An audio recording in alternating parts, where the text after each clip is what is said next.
안녕하세요. 저는 어렸을 적에 사람 사는 냄새가 한껏 풍기는 동네에서 살았었어요. 저희 부모님은 제가 어렸을 때부터 장사 일을 하셨습니다. 원래는 아버지가 직장을 다니셨는데 그곳이 망하는 바람에 어느 날 갑자기 실업자 신세가 되셨었고, 그때는 두 달치 월급도 못 받으신 상태였죠. 엄마는 작은 공장에서 일을 다니셨었고요. 그랬던 두 분이 아버지의 갑작스러운 실직 사태에 직면하여 머리를 맞대고 고심을 하시다 결단을 내리셨어요. 그건 바로 장사를 해보시는 것이었어요. 도전을 하시기로 정하셨던 것인데요. 두 분은 그 이전까지 단 한 번도 장사를 해보신 적이 없었으며 비슷한 일을 경험해보신 적도 없었습니다. 오로지 도전 정신으로 나서셨던 거예요. 하지만 장사라는 것은 쉽게 볼 것이 아니었죠. 사람들의 지갑 한번 열게 만드는 게 이렇게나 어려운 일이었을 줄이야. 이게 절대로 가볍게 볼 일이 아니었구나. 아버지가 탄식하셨던 대로 사람들로 하여금 돈을 쓰게 만드는 것은 정말 힘든 일이었습니다. 예상과는 반대로 장사의 양상이 흘러가자 두 분은 금세 우왕좌왕하시게 됐다가 또 금세 좌절하시게 됐었고요. 한숨으로 밤을 지새우는 날도 많아졌습니다. 이미 그럴 때부터 예측되어 있었던 것이 바로 실패였고요. 받아들이기에는 너무나도 쓰라리지만 그렇다고 해서 이게 사실인 것을 부정할 수도 없었던 것이 손도 못 써보고 처참하게 실패를 하고 말았다는 결과입니다. 장사가 망하면 그것으로 끝이 아니더라고요. 돈을 못 벌어들인 것으로 그치는 것이 아니라 그만큼 손해를 봐온 것이 고스란히 전부 빚으로 남게 되었던 것입니다. 남겨진 빚 앞에서 부모님은 크게 절망하셨고 잠시나마 차라리 죽고 싶다는 생각도 하셨었다고 그러더라고요. 하지만 기나긴 인생에서 섣불리 끔찍한 선택을 내릴 수는 없었습니다. 절망이 가득 찼던 두 분의 눈에 들어왔던 존재가 있었으니 바로 저였고요. 두 분의 하나뿐인 자식이었습니다. 귀하고도 귀한 외동딸이었고요. 그래, 우리가 세영이를 생각해서라도 지금 이러면 안 되지. 어떻게든 살아봐야지. 어떻게든 극복해서 우리 딸 앞에서 부끄럽지 않은 부모가 되자. 여보, 나는 그렇게 다짐했어. 나도 마찬가지야. 다 때려치우고 싶기도 했지만 내 자식 새끼 보니까 차마 포기가 안 되더라. 세영 엄마, 우리 앞으로 더 열심히 해보자. 또 실패를 할 수도 있겠지만 그렇다고 해서 좌절하고 절망하고 포기하지만은 말자. 자식을 위해서 악착같이 버텨보는 거야. 부모님은 다시 일어서기로 하셨습니다. 여기서 멈출 수는 없다는 일념으로 일어나 움직이셨고요. 또다시 장사를 시작하실 참이었어요. 그때 양가 어른들의 반대에 부딪히기도 했다고 하는데요. 그 반대의 이유도 타당했던 것이 가뜩이나 지금 실패를 겪어서 어려운 상황인데 마이너스를 친 상황에서 억지로 또 해봤다가 또 망하면 그때는 아예 돌이킬 수 없게 된다는 이야기였습니다. 걱정과 염려가 크셨던 것이죠. 부모님 또한 그런 점들은 고려를 하고 계셨어요. 하지만 두려운 마음들은 떠안으신 채 다시 장사의 길을 걸어보기로 하셨던 것은 일반 직장을 다니는 것으로는 빚을 갚고 상황을 타개하기가 어림도 없어 보인다는 이유 때문이었습니다. 저희 부모님 말고도 실제로도 많은 분들이 이러한 이유 때문에 장사가 실패해도 다시 또 장사에 도전을 한다고 그러시더라고요. 일반 직장 생활에서는 그 실패의 빚을 감당하기가 엄두가 안 나는 것이죠. 기간을 오래 잡아야 하는데 차라리 그럴 바에는 다시 장사에 뛰어들어 빠른 성공을 기대해보게 되는 것이 사람의 심리인가 봐요. 그리고 저희 부모님이 일자리를 다시 구하셔봤자 어느 수준일지 그것도 뻔했고요. 그래서 다시 장사를 시작하시게 됐던 부모님은 불철주야 온 사력을 다해서 매달리셨고 24시간이 모자라셨습니다. 저는 부모님이 다시 장사를 시작하셨던 그때부터 외할머니의 손에 자라게 됐었어요. 그 당시에 차로 1시간 정도 달리면 도착하는 거리에 있었던 외할머니 댁은 이웃들 간의 정이 넘쳐 보이는 그런 동네에 자리하고 있었습니다. 그래서 저는 외할머니 댁에 놀러 갈 때마다 즐거운 시간을 보내다 왔었고 부모님으로부터 혹시 앞으로 외할머니와 지내게 되어도 괜찮겠냐는 소리를 처음 들었을 때에도 난감함보다는 기쁘고 설렜던 기분이 더 컸었네요. 좋은 기억들만 가득했던 곳이니까요. 외할아버지께서는 돌아가시고 안 계셨고요. 외가에는 외할머니만 계셨습니다. 아휴, 앞으로 지내려면 신경 쓸 거리가 많겠구만. 내가 다 늙어서 이 나이에 손주 데리고 살게 될 줄은 꿈에도 몰랐다. 아이고, 두야. 그동안 길어봤자 사나흘 머물렀던 게 전부였던 외할머니 댁이라 제가 착각을 했었나 봐요. 길게 머무르면 더 좋을 줄 알고 기대를 했었건만 외할머니의 반응은 냉담하고 시큰둥하시다 못해 골치가 아프다는 기색이라 제가 당시 어린 마음에 상처를 좀 받았었네요. 그럴 거라는 예상을 전혀 못했기 때문입니다. 참고로 저를 맡아줄 수 있겠냐는 부탁을 아예 친가에는 부모님이 안 꺼내셨던 걸로 알아요. 친가 식구들과 저희 엄마가 썩 그렇게 사이도 좋지 못했었죠. 부모님이 결혼하시고 나서 무려 5년 만에 제가 태어나서 부모님의 기쁨이 말도 못했거든요. 하지만 친할머니께서는 워낙 손자를 보고 싶어 하셨기 때문에 별로 기뻐하시지 않았다고 해요. 다음번에는 꼭 아들 낳아라. 딸 말고 아들. 이제 막 몸풀고 힘들어하고 계셨던 엄마에게 친할머니께서는 기껏 그런 말씀이나 하셨다고 하니까요. 게다가 저는 어쩌면 2살 터울의 동생이 있었을 뻔했거든요. 엄마가 둘째 임신을 하셨었는데 별다른 이유도 없이 그냥 어느 날 유산이 되었어요. 세상에 빛을 보지 못하고 떠나갔던 생명은 만약 태어났다면 제 남동생이 됐었을 것입니다. 그래서 친할머니께서는 무척 아쉬워하셨고 그걸 넘어서 엄마와 저에게 쓴소리를 막 날리셨어요. 엄마가 몸 관리를 똑바로 잘 못해서 뱃속 아기가 떠나간 것이고 남동생이 원래는 먼저 태어났어야 했는데 욕심 많은 제가 순서를 가로채는 바람에 첫째로 태어나서 혼자 살아남은 거라고 그렇게 주장을 하셨거든요. 정말 기가 막힌 논리였죠. 그게 말이나 되나요? 엄마는 위로가 필요하신 입장이었는데 오히려 비난의 화살만 맞게 되시니까 그때 제대로 가슴속에 멍울이 들어버렸던 거예요. 예쁘고 귀한 자식인 저를 친가 식구들이 욕심쟁이라고 부르면서 구박도 하고 그러니 그 점도 무척 마음에 안 들어 하셨고요. 당연히 친가 쪽과 엄마가 사이가 좋을 리가 없었습니다. 아버지는 다행히도 엄마의 편이었어요. 그러니까 엄마도 친가 식구들의 황당한 작태에도 꾹 참고 결혼 생활을 이어가셨던 것이겠죠. 양가 모두 경제적으로 넉넉하지는 못했어요. 항상 돈 걱정들을 하면서 한숨을 쉬고 사는 편이었네요. 외할머니 댁은 정감이 넘치는 오래된 주택이었는데 무척 아담했지만 햇살이 제법 잘 들어왔습니다. 나이 상관없이 그저 같은 또래라고 한다면 서로 이름도 모르면서 동네에 온 아이들은 함께 어울려서 놀 줄 알았고요. 코 흘리게 꼬맹이들이 언니들, 형아들을 따라서 같이 놀겠답시고 쫄래쫄래 따라다니는 그림이 일상인 동네였어요. 먹거리를 싣고서 때마다 동네 초입에 멈춰서는 낡은 트럭에는 동네에 온 아주머니, 할머니들이 달라붙었습니다. 그러면서 자연스레 서로 대화도 나누었고 안부도 물었으며 때로는 각자 구매한 것들을 반씩 나눠 가지기도 하였어요. 정말이지 사람 사는 냄새가 흐뭇하게 풍겨오는 동네였죠.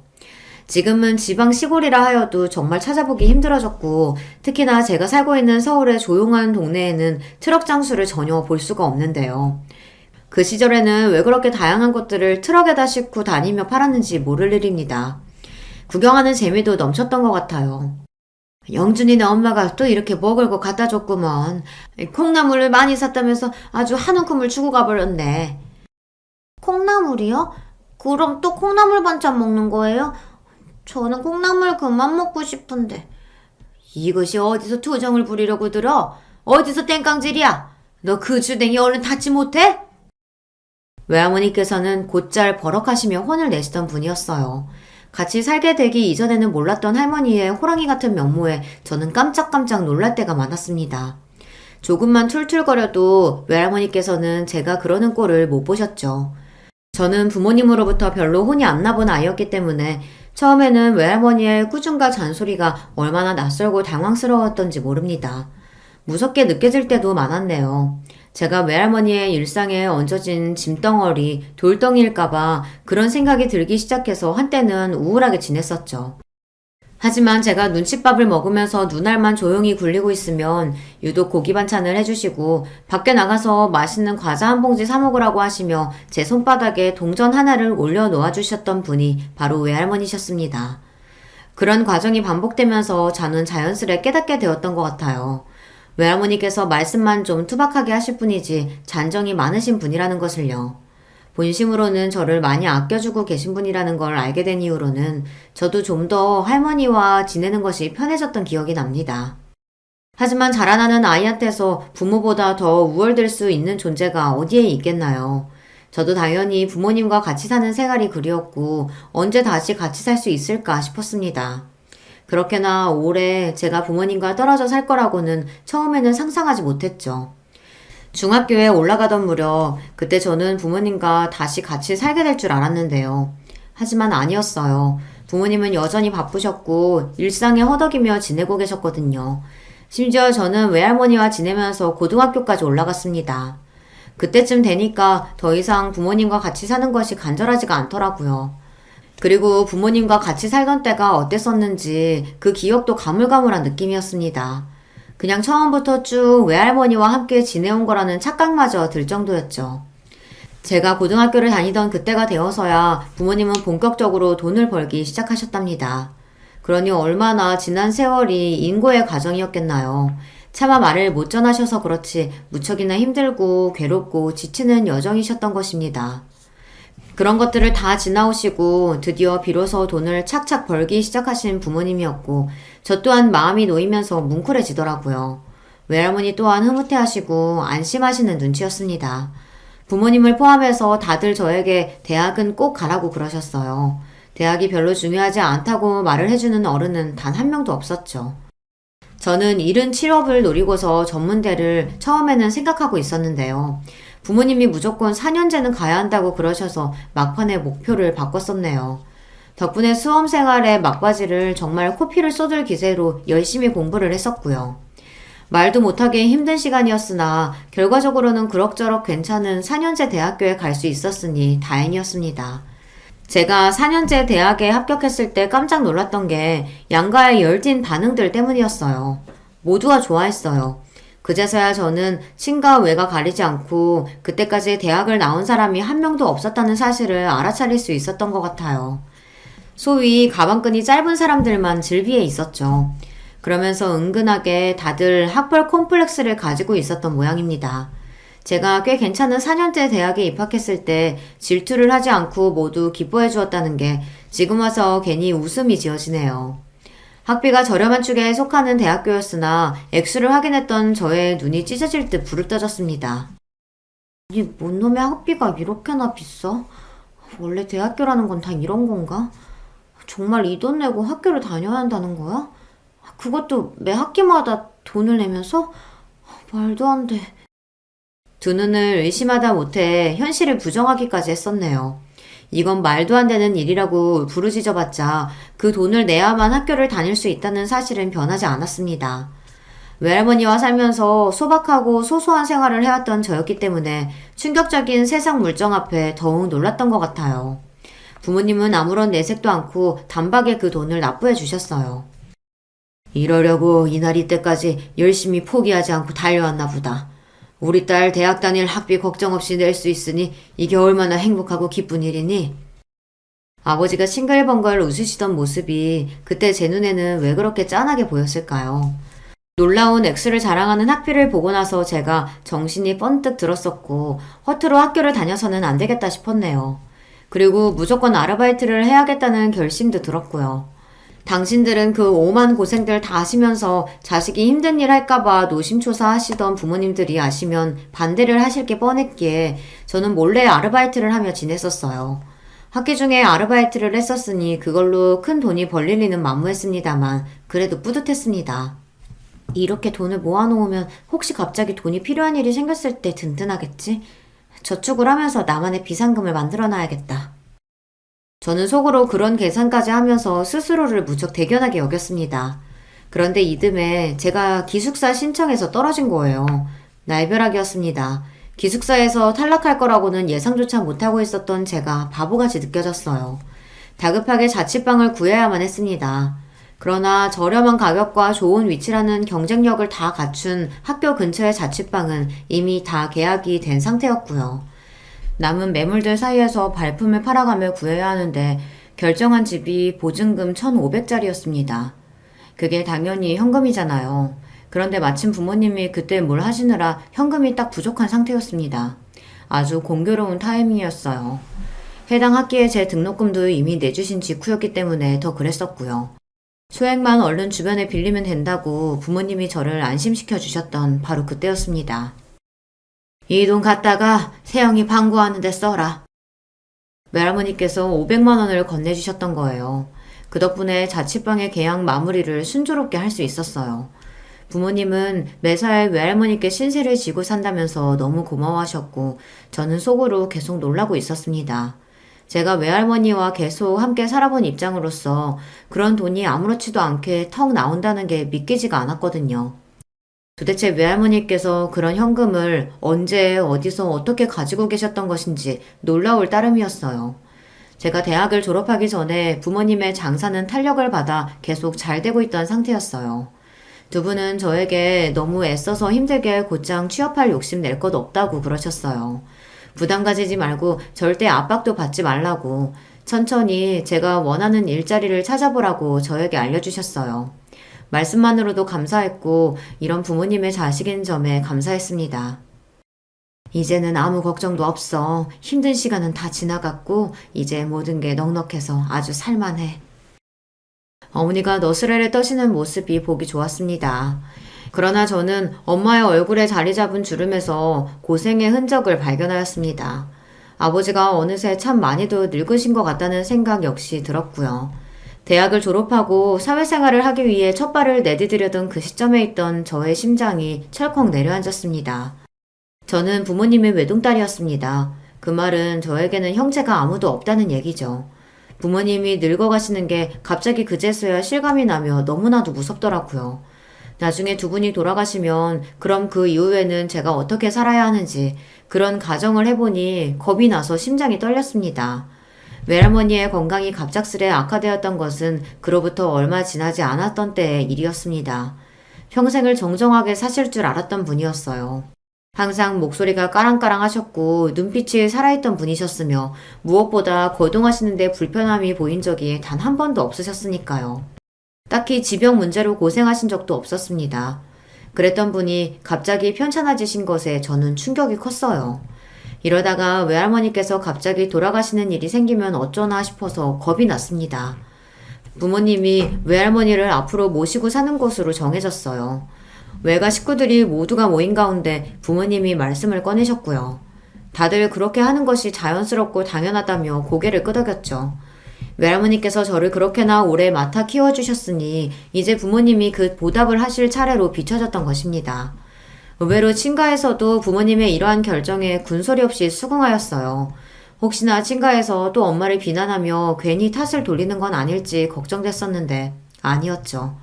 다름이 아니라 친할아버지께서 살짝 치매를 앓고 계신 지는 꽤 오래된 이야기였건만 이제는 상태가 많이 악화되어 떠나실 날이 그리 멀지 않다는 것이었습니다. 친할머니께서는 정정하셨던 외할머니께서 갑자기 그렇게 되셨다는 소식을 전해 들으시고는 마음이 편치 않으셨다고 해요. 멀쩡한 것 같다가도 한순간에 넘어져서 쓰러지고 마는 것이 노인네들 어쩔 수 없는 운명이야. 에휴, 그러니 방심하고 살 수가 있어야지. 똑같이 늙으신 입장에서 그 마음이 씁쓸하셨던 거예요. 친할머니의 그런 반응에 엄마는 내심 놀라신 모양이었어요. 옛날에 그렇게나 있는 트집 없는 트집 다 잡아가며 오만 소리를 다 해대더니 그랬던 친할머니가 친가 식구들이 이제는 많이 달라져 있던 모습을 엄마가 그때 체감을 하셨고요. 그 이후로는 자연스레 연락을 주고받으며 교류를 잘 하고 지냈답니다. 시간이 약이고 세월이 많은 것을 해결해 준다는 말이 이렇게 보면 진짜로 정확한 것 같아요. 저는 취업을 했고 직장과 멀지 않은 곳에서 자취생활을 이어갔는데요. 사회초년생이던 그때가 정말 가장 힘들었던 것 같아요. 하루하루 죽을 맛이었고 출근길마다 제가 도살장에 끌려가는 소가 된 기분이었습니다. 퇴근한 직후에만 잠시 행복했다가 방에 잠들려고 누우면 아침이 밝아 다시 출근할 생각에 우울해지는 나날의 반복이었죠. 너무 스트레스가 심해서 다 그만둘까 싶었어요. 그런데 어느 날 외할머니와 통화를 하고 있는데 제가 버는 돈이 얼마인지 들으시더니 깜짝 놀라시는 겁니다. 뭐? 월급이 얼마라고? 세영이 너 그 돈 받자고 일을 다니는 거였어? 에라이 다 때려치워라.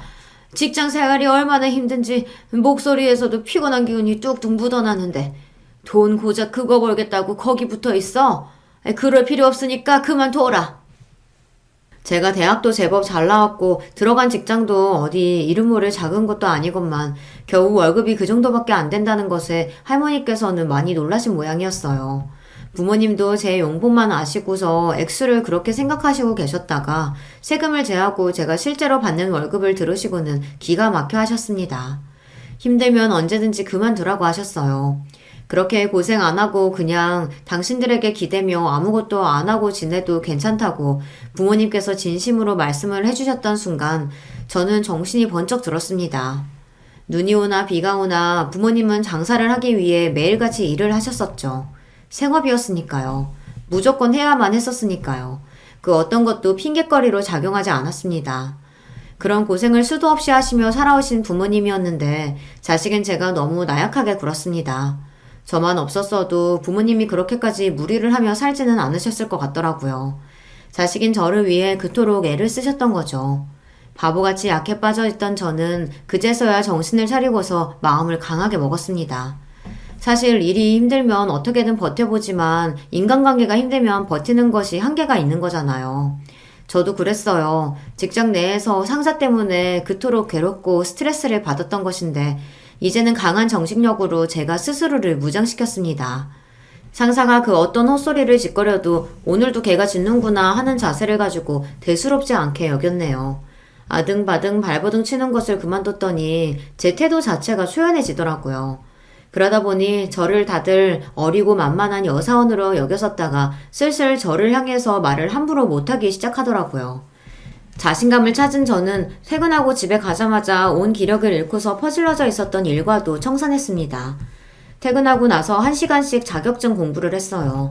주말에는 일부러 약속을 하나씩 잡고서 사람을 만나며 인맥 관리에도 신경을 썼고요. 세상 돌아가는 것도 구경하고 공부하였습니다. 그런 과정들이 모여서 저는 이직을 하게 됐는데요. 당연히 전에 다니던 곳보다 수준이 더 좋은 곳이었고 급여 수준은 훨씬 더 상향이 됐습니다. 제가 이직을 하고 나서야 그걸 부모님께 알려드렸는데요. 기뻐하시는 것보다도 제가 혼자서 여태 준비를 다 했다가 그런 성과를 냈다는 것 자체에 많이 놀라시더라고요. 외할머니께서는 엄청 좋아하셨습니다. 건강이 허락하지 못해서 덩실덩실 일어나 춤을 추지 못한 게 아쉽다고 말씀하셨고요. 저는 가슴 한구석이 시큰해졌어요. 외할머니께서 더 많이 나이를 잡수시기 전에 이왕이면 제가 결혼을 하는 모습까지 빨리 보여드리면 좋겠다는 생각이 들었습니다. 그런 생각을 했던 덕분일까요? 저는 이직을 하고 나서 반년째 인연을 만났어요. 좋은 직장을 다니고 있었기에 고학력자인 남자를 소개받을 수 있었던 것 같아요. 바로 제 남편 이야기랍니다. 남편은 대학원까지 나온 사람이에요. 남편이 말하기를 대학원을 나온 것 때문에 주변에서 집에 돈 많냐 하는 시선을 많이 받아봤다고 하더라고요. 사실 나는 어렸을 적에는 그런 눈초리를 받아봤었거든. 집에 돈이 많냐는 궁금증이 담긴 시선들 말이야. 그게 사실이기도 하고, 근데 사실이 아니기도 하고. 그래서 나는 그럴 때마다 아무 대답도 안 하고 그냥 가만히 있어 왔지. 남편과 연애를 이어가던 저는 어느덧 결혼이라는 관문을 앞두게 되었었고 시댁의 이모저모는 그때 본격적으로 들어서 알게 됐었죠. 저는 처음에 남편이 도대체 무슨 소리를 하는 건가 싶었는데 다 듣고 나니까 이해가 되더라고요. 시댁 집안의 돈 자체는 많은 편이었으나 시아버지께서 지독한 구두쇠라는 것이었습니다. 원래도 구두쇠 기질이 강하셨는데 옛날에 사기를 당하신 이후로 더 그렇게 되셨다고 해요. 그 사기에서 큰 돈을 잃으셨던 건 아니었고 따지고 보면 소액이었다고 하는데 아무튼 그 일이 계기가 되어 돈에 관해서는 더욱 경계심을 가지게 되셨던 것이에요. 돌아가신 시어머니께서도 역시나 생전에 똑같이 구두쇠셨다고 합니다. 남편이 고등학생 때 병으로 쓰러지셨고 이미 늦었던 터라 회복까지 못하시고 몇 달을 자리에서 누워 고생하시다 세상을 뜨셨다고 합니다. 그런데 우리 어머니가 나한테 남기셨던 유언이 뭐였는지 알아? 글쎄, 예상되는 게 없는데. 뭐라고 하셨어? 몸 건강히 항시 관리하면서 신경 쓰고서 살고, 그리고 공부 열심히 하라고 하셨어. 꼭 공부 죽도록 열심히 해서 좋은 대학에 장학금 받고 들어가라고 하셨지. 돈 안 쓰고서 좋은 대학에 내가 들어간다면 하늘에서 그거 지켜보고 기뻐하실 거라고 하셨어. 뭐?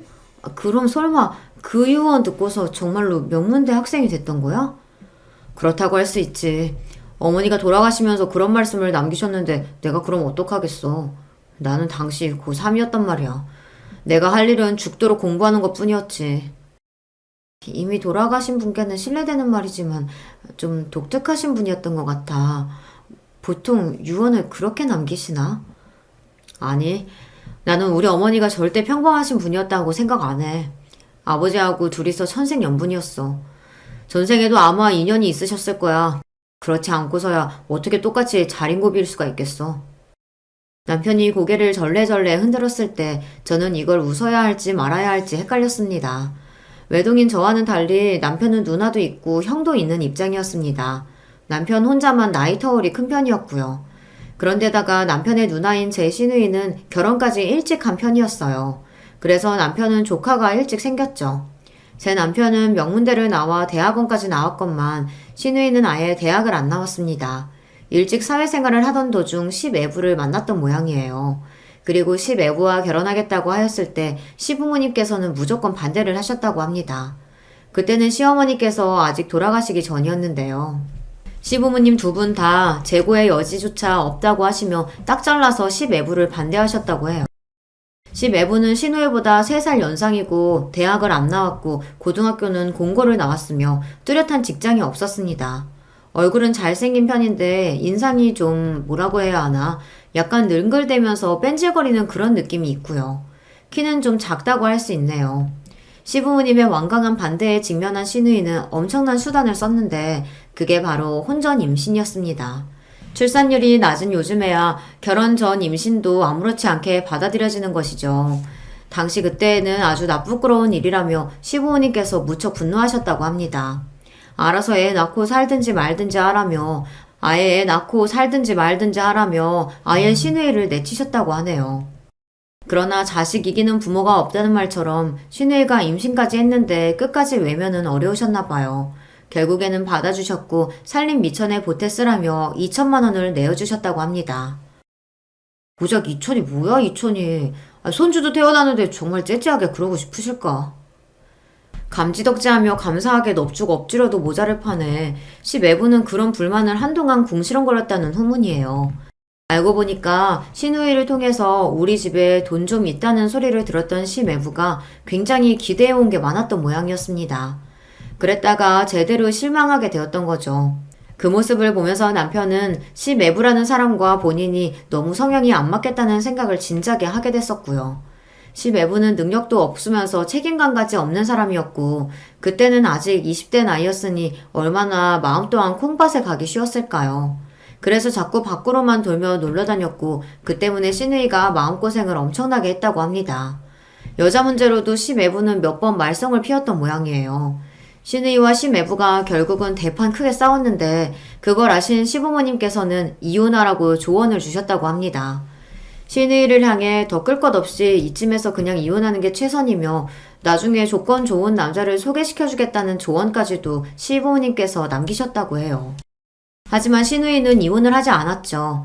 이혼 김새를 알아차렸던 시애부가 쇼를 펼치면서 이래저래 반성한 척을 했던 듯 싶더라고요. 시누이는 고작 그런 것에 홀랑 넘어갔고요. 그 뒤에는 또 임신을 하는 바람에 이혼이 더욱 어려워졌습니다. 시누이 부부가 애만 셋입니다. 시어머니께서 돌아가시기 직전까지 시누이를 향해 정신 못 차리고 산다며 그렇게나 잔소리를 하셨다고 하는데 왜 그러셨는지 이야기만 들어도 이해가 가네요. 시숙은 무난한 4년제 대학을 나온 인물인데 굳이 대학 수준을 따져보자면 제가 나온 대학이 한 단계 정도 높다고 볼 수 있습니다. 그리고 시숙의 부인이 되는 제 손윗동서가 시애부의 아는 사람의 여동생이라고 하네요. 그렇게 연결이 되어 있었던 거예요. 그런 배경이 있어서 그런지 묘하게 네 사람이 한 통속으로 얽혀서 잘 어울려왔다는 것이 남편의 설명입니다. 동서도 고졸이었고 콜센터 상담원으로 쭉 일을 해오고 있었어요. 일터는 몇 번 바뀌었다는 것 같았지만 하는 일은 언제나 콜센터의 상담원이었더라고요. 시누이, 시애부 그리고 동서까지 세 사람은 객관적인 요소만 봐도 엇비슷하다고 할 수 있었는데요. 시숙은 좀 달랐거든요. 대학 나와서 취업도 아주 평범한 회사로 들어갔었고 한 번 이직을 했는데 마찬가지로 무난한 회사에 연봉 수준도 보통이었다는 것 같았고요. 하지만 동서 때문인지 시숙 역시 함께 잘 어울려 지내온 걸로 보였다고 해요. 남편이 느끼기에는 그랬다네요. 동서가 기본적으로 말을 아주 잘했고요. 아부는 더 잘 떨었고 노련했어요. 저희는 집안에 어머님이 안 계시니까 형님이 대장이죠. 저는 형님을 제가 잘 모셔야 한다고 생각해요. 시누이한테 사탕 발림을 정말 잘해왔다고 하더라고요. 시누이는 귀가 팔랑귀였기 때문에 그런 것에 잘 넘어갔습니다. 하지만 결국 원하는 방향대로 이뤄내는 건 동서였다고 하니까요. 동서가 한 수 위였다고 보이네요. 남편은 자기 누나 부부와 형 부부와 원체 안 친했습니다. 딱히 만날 일도 없었고 성격도 워낙 달랐고요. 그리고 남편이 혼자서 독보적으로 대학원까지 나오고 직장까지 폼나는 곳이었으니까요. 알게 모르게 시샘을 받아왔어요. 그런데다가 저 같은 멀쩡한 대학 나와서 직장 좋은 곳 다니고 친정이 장사를 오래 해놔서 집에 돈도 좀 있는 것 같고 이런 여자가 남편하고 결혼을 하였으니 그 네 사람과는 더욱더 거리감이 느껴지게 되었습니다. 하지만 남편은 이 부분을 전혀 아쉬워하지 않았어요. 그건 저 역시 마찬가지였고요.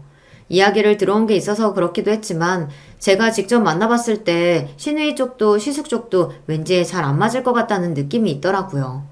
입만 열었다 하면 불평불만이 가득하고 돈 이야기나 잔뜩 해대고 저한테 서스럼 없이 집에 돈이 얼마 있냐느니 연봉을 얼마 받냐느니 이런 질문을 막 해댔거든요. 저희 부부가 대출을 껴서 작은 집을 장만하여 신혼생활을 시작했었는데요. 어떤 조건으로 대출을 받아서 매달 얼마나 지출하고 있는지를 대놓고 막 물어보더라고요. 근데 저는 그런 거 선뜻 공유하고 다 까놓고 사는 게 별로였거든요. 저는 시누이네 시숙네가 경제적으로 뭘 어쩌고 사는지 속속들이 궁금해하지도 않았고요. 그런데 자꾸만 저한테 돈 이야기를 노골적으로 해대면서 말을 함부로 하니까 저는 불편해졌습니다. 당신한테 이런 말 하기 싫어서 그동안 참고 지냈었는데 나 형님네도 그렇고 아주버님네도 그렇고 좀 불편해. 다들 나랑 안 맞는 것 같아. 그렇게 생각하고 있었구나. 안 그래도 옆에서 지켜보면서 왠지 그럴 것 같았는데 그동안 당신한테 안 물어본 내가 잘못이야. 당신도 알잖아. 내가 남매 중에서 혼자 동떨어져 있고 뭔가 어색하고 가끔은 누나도 형도 좀 어렵게 느껴질 때도 있어. 워낙 내가 그렇다 보니까 당신이라도 혹시 잘 지내지 않을까 싶어서 괜히 내 멋대로 판단을 했었나 봐. 당신을 배려하지 못했네. 아니야.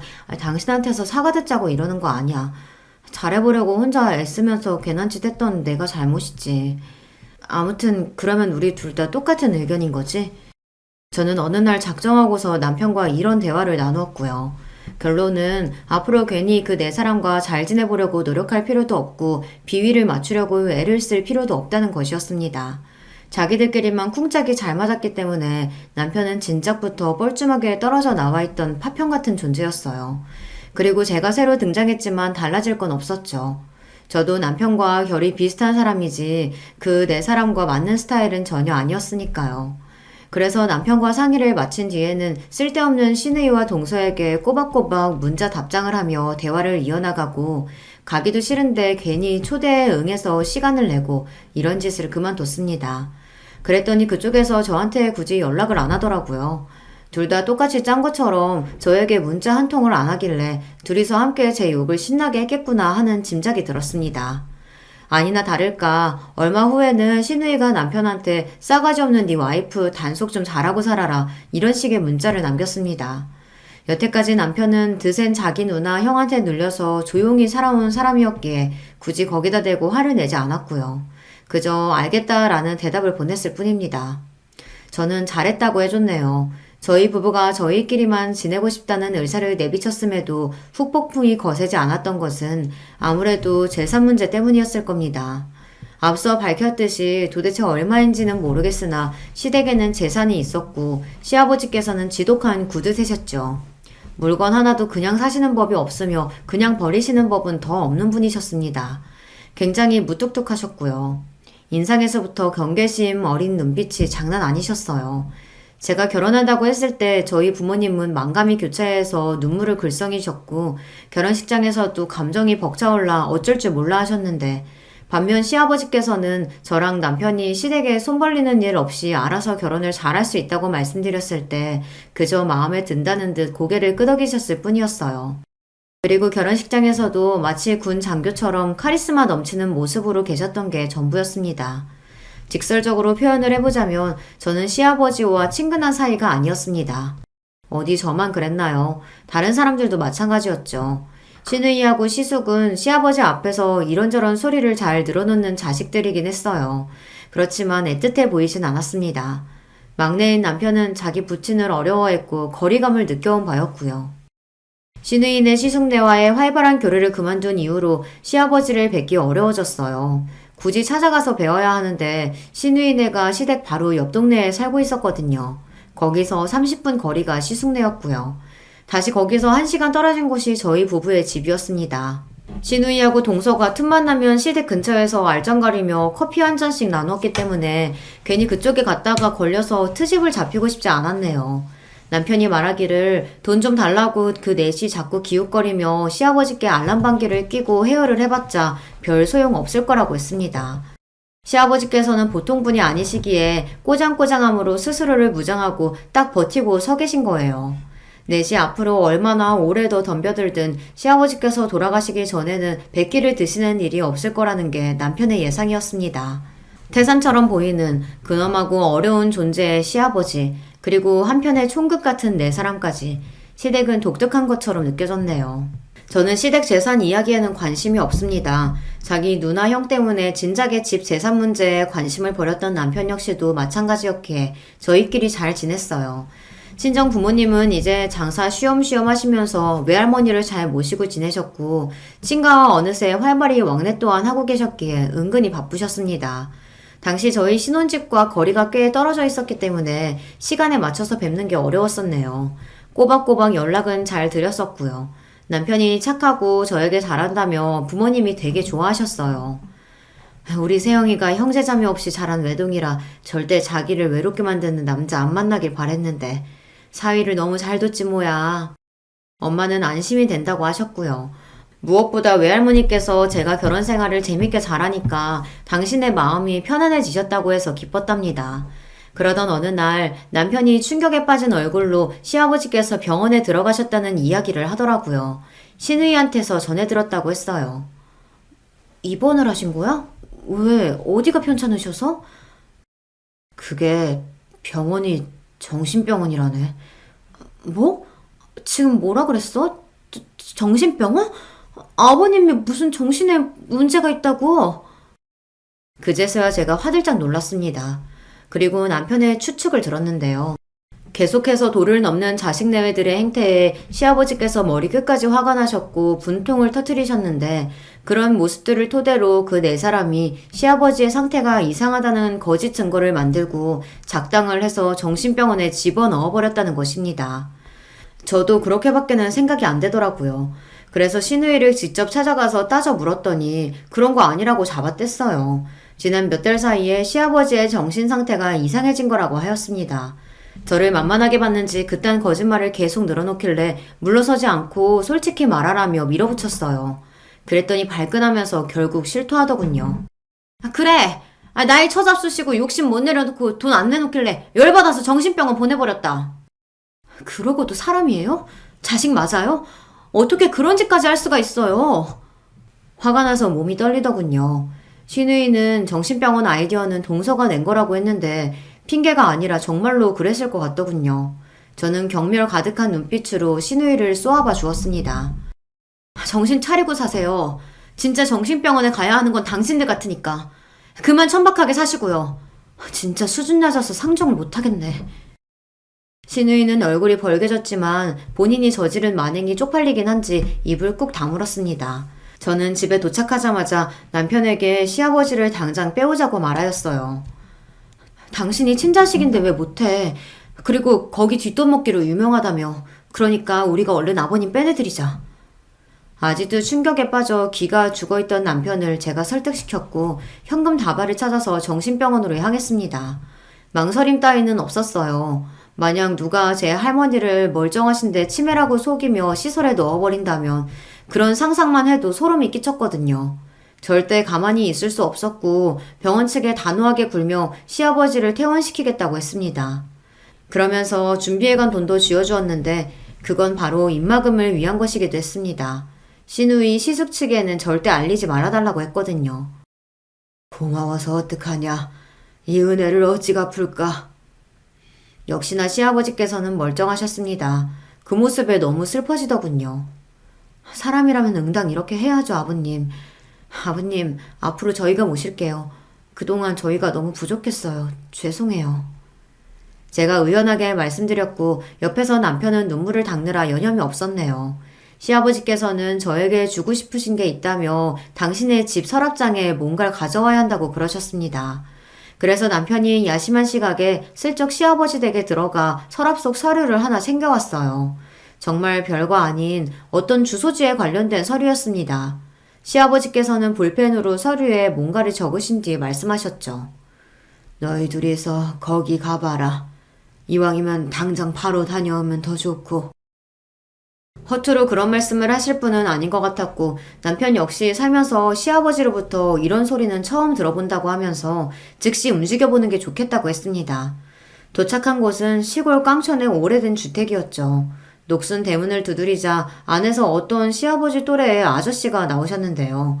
제가 들고 있는 서류를 보시고 놀라시더니 시아버지와 통화를 시켜줄 수 있냐고 하셨습니다. 그래서 그렇게 해드렸고 이런저런 대화를 나누시더니 통화를 끝냈을 땐 아저씨의 얼굴에 미소가 걸려 있었습니다. 나는 여기 관리인입니다. 챙겨가실 게 있는 쪽을 안내해 드릴게요. 실내를 가로질러야만 작은 뒷마당으로 나갈 수가 있더군요. 뒷마당에 자리한 작은 창고를 아저씨가 자물쇠로 문을 열자 그 안에 잡동사니가 쌓여 있었습니다. 시골에서 흔히 볼 수 있는 것 같은 물건들 뿐이었는데 그것들을 치워보니 웬 견고한 상자가 있더군요. 저희 부부가 그것을 찾아내자 아저씨는 자리를 뜨셨습니다. 그 상자에 잠금 장치를 발견하고서 쥐고 있던 서류를 다시 쳐다보니까 시아버지께서 휘갈겨 쓰신 숫자가 눈에 들어오더군요. 그게 비밀번호였던 거예요. 떨리는 심정으로 잠금 장치를 풀어봤죠. 세상에, 이게 다 뭐야? 설마 금이야? 현금도 다발로 꽤 있는 것 같아. 아버지가 설마 재산을 이런 식으로 보관하고 계셨을 줄이야. 그게 금고였던 거예요. 경계심 강한 시아버지께서는 이렇게 재산을 두셨던 것인데요. 그냥 어림잡아 얼른 계산을 해봐도 10억은 훌쩍 넘겠구나 싶었습니다. 꿈인지 생신지 분간이 안 됐네요. 너무 떨려서 남편하고 교대로 간신히 운전을 하면서 돌아왔습니다. 시아버지께서는 아주 평온한 얼굴로 저희 부부에게 잘 들고 왔다고 하시면서 이제 그걸 가지라고 하셨습니다. 입이 쩍 벌어지면서 그제야 이게 현실인 게 실감이 되더군요. 감히 거절할 엄두도 안 났어요. 남편은 제 덕분이라고 하면서 그 돈을 일단 제 몫의 재산으로 두어야 한다고 했습니다. 일련의 상황을 알게 된 친정집에서는 난리가 났고요. 뭐 그런 폐륜 자식들이 있냐며 시누이네와 시숙네를 엄청 욕하셨습니다.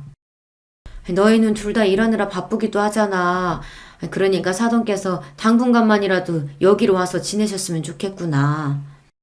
엄마는 그런 제안을 주시기도 했어요. 시아버지께서 저희 부모님 댁에 계시는 동안 외할머니께서는 친할머니 댁으로 가서 지내시면 된다고 그러더라고요. 아니, 언제 그렇게 양가의 사이가 돈독해졌다는 것인지 얼떨떨했는데 더 놀라운 건 시아버지께서 그 제안을 받아들이셨다는 것이고 그로 인해 엄청난 변화가 일어났다는 점입니다. 저희 부모님이 장사를 오래 하셨잖아요. 넉살이 좋으셨거든요. 시아버지를 편하게 만드셨던 것이죠. 그래서 시아버지께서는 그 부분에 고마움을 느끼셨는지 뭐라도 보답을 하려고 하셨고 그랬다가 외할머니와 친할머니께 시를 짓고 그림을 그리는 것을 알려드리기 시작했던 것입니다. 두 분이 잘 모르시는 어려운 맞춤법들도 알려주셨고요. 시아버지의 집은 평소에 잘 알고 지내오신 부동산 사장님한테 따로 연락을 넣어 시아버지께서 빠르게 처분해 버리셨습니다. 집이 팔리고 누가 이사를 들어오자 그 네 사람이 그제야 상황을 눈치챘습니다. 당장에 저희 부부에게 연락을 해선 시아버지로부터 돈 받았냐고 따져 묻더라고요. 아니요. 아버님은 막대한 재산 같은 거 없으셨어요. 자존심 때문에 그동안 말씀 못 하셨다고 하더라고요. 제가 준비해놓은 대답을 듣고서 네 사람은 모두 허탈해하였어요. 그동안 헛수고와 헛된 기대를 했다며 굉장히 허무해하길래 시아버지께 죄송하진 않냐고 물었더니 코웃음이나 치더군요. 시아버지 쪽에서 먼저 재산이 있는 척 굴면서 자식들에게 잘못을 했으니 본인들의 잘못도 그냥 공평하게 퉁치면 되는 것이라고 했습니다. 일단 역겨운 인간 말종들과는 당장의 연을 끊었네요. 남편도 무척 후련해 하였어요. 친정 부모님 사시는 곳에 멀지 않은 동네에 아담하고 깨끗한 빌라에서 시아버지께서 지내기로 하셨어요. 노인들을 상대로 공부를 가르쳐주는 좋은 양반이라면서 시아버지를 볼 때마다 동네의 어르신들이 무척 반갑게 인사를 건네셨답니다. 처음엔 그런 것들을 어색해 하셨던 시아버지께서는 점차 자연스레 인사를 받아주셨고, 그제서야 사람들과 어울려 지내는 법을 배우신 거예요. 이런 건 돈으로도 못 사는 거였어. 정말 고맙다. 멋쩍어 하시면서도 저희 부부를 향해 그런 마음도 곧잘 표현하셨고요. 점점 인상이 환해지셨어요. 고집스러워 보였던 눈매도 부드러워 보이게 되었고, 저희 부부가 첫 아이를 낳았을 때 시아버지께서 얼마나 손주를 잘 봐주셨던지 모릅니다. 덕분에 저는 사회 경력 안 끊기고 제가 하고 싶은 일 쭉 이어서 할 수 있었죠. 돈이 돈을 부르는 법이라고 하더니 시아버지의 재산을 받은 이후로는 경제적으로 너무나도 풍족해져서 하루하루 감사하며 살게 됐답니다. 그렇게나 속물적으로 굴었던 그 네 사람은 결국 돈 욕심을 부리며 이상한 투자에 뛰어들었다가 전부 망한 모양이었지만요. 자업자득이라 별로 놀랍지는 않았네요. 안녕하세요, 여러분. 저는 서울 사는 50대 여자입니다. 사람의 인생이라는 것이 참 어떤 일이 일어날지 아무도 모르잖아요. 저 또한 사연 많은 인생을 보냈습니다. 오늘은 그런 제 인생에서 잊지 못할 사연을 제보하려고 해요. 그럼 바로 시작하겠습니다.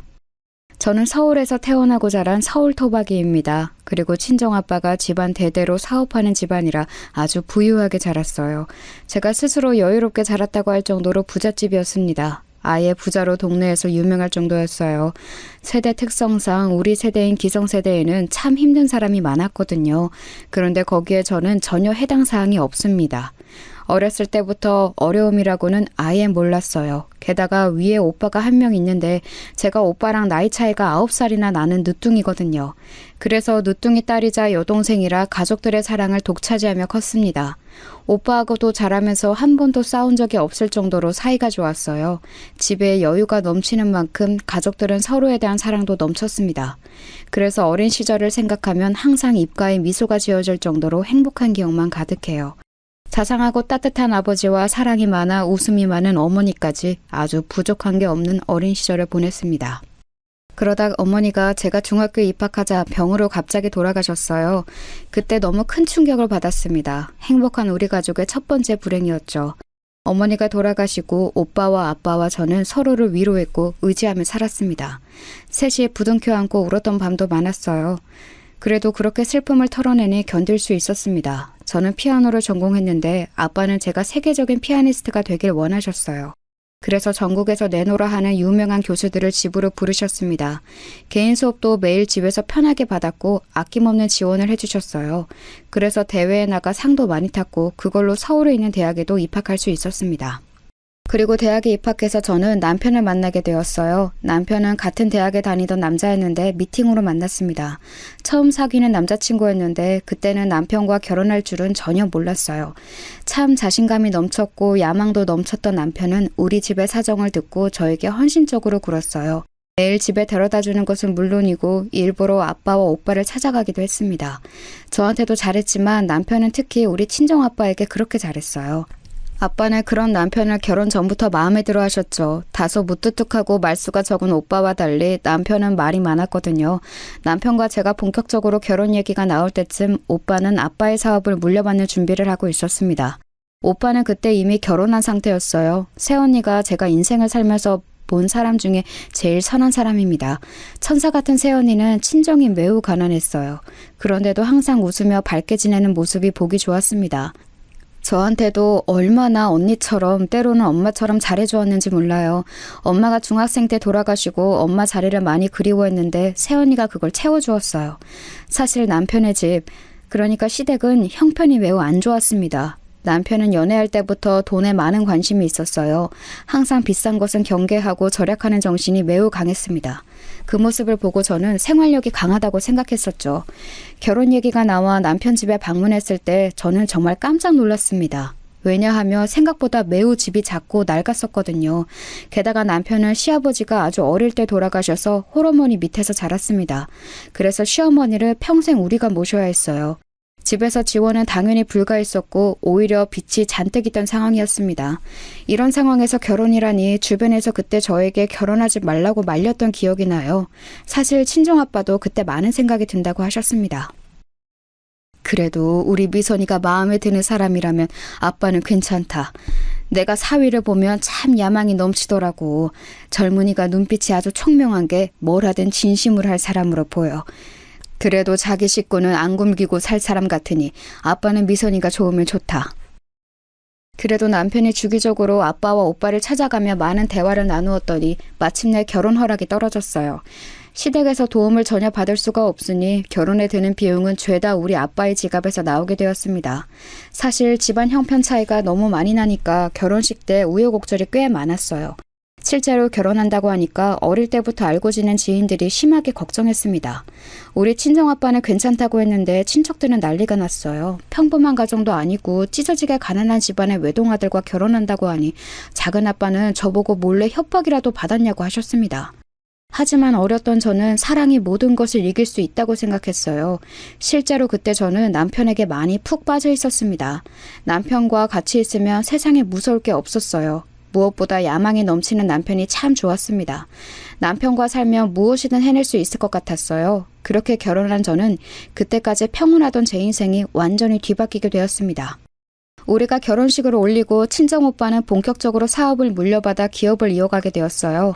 아버지는 경영에서 손을 떼시고 뒤에서 중요한 사업만 다루셨습니다. 한편 오빠 부부는 우리 부부에게 정말 많이 잘해주었어요. 천사 같은 새언니는 요리를 전혀 할 줄 모르는 저를 위해 심지어 반찬을 해다 주셨습니다. 제가 친정엄마가 없어서 살림을 배울 곳이 전혀 없었는데 새언니가 엄마 역할을 해주셨어요.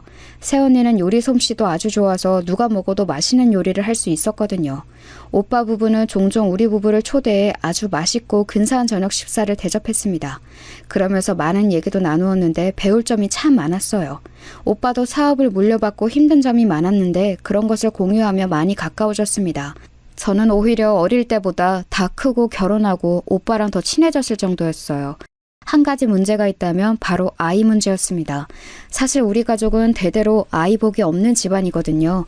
새언니는 본인의 건강 문제로 전혀 아이를 가지지 못해요. 이걸 결혼 전부터 이미 알고 있었고 새언니는 이 문제 때문에 결혼을 하지 않으려고 했었거든요. 그런데 우리 집에서 아이를 낳지 않아도 괜찮다고 해서 결혼하게 되었습니다.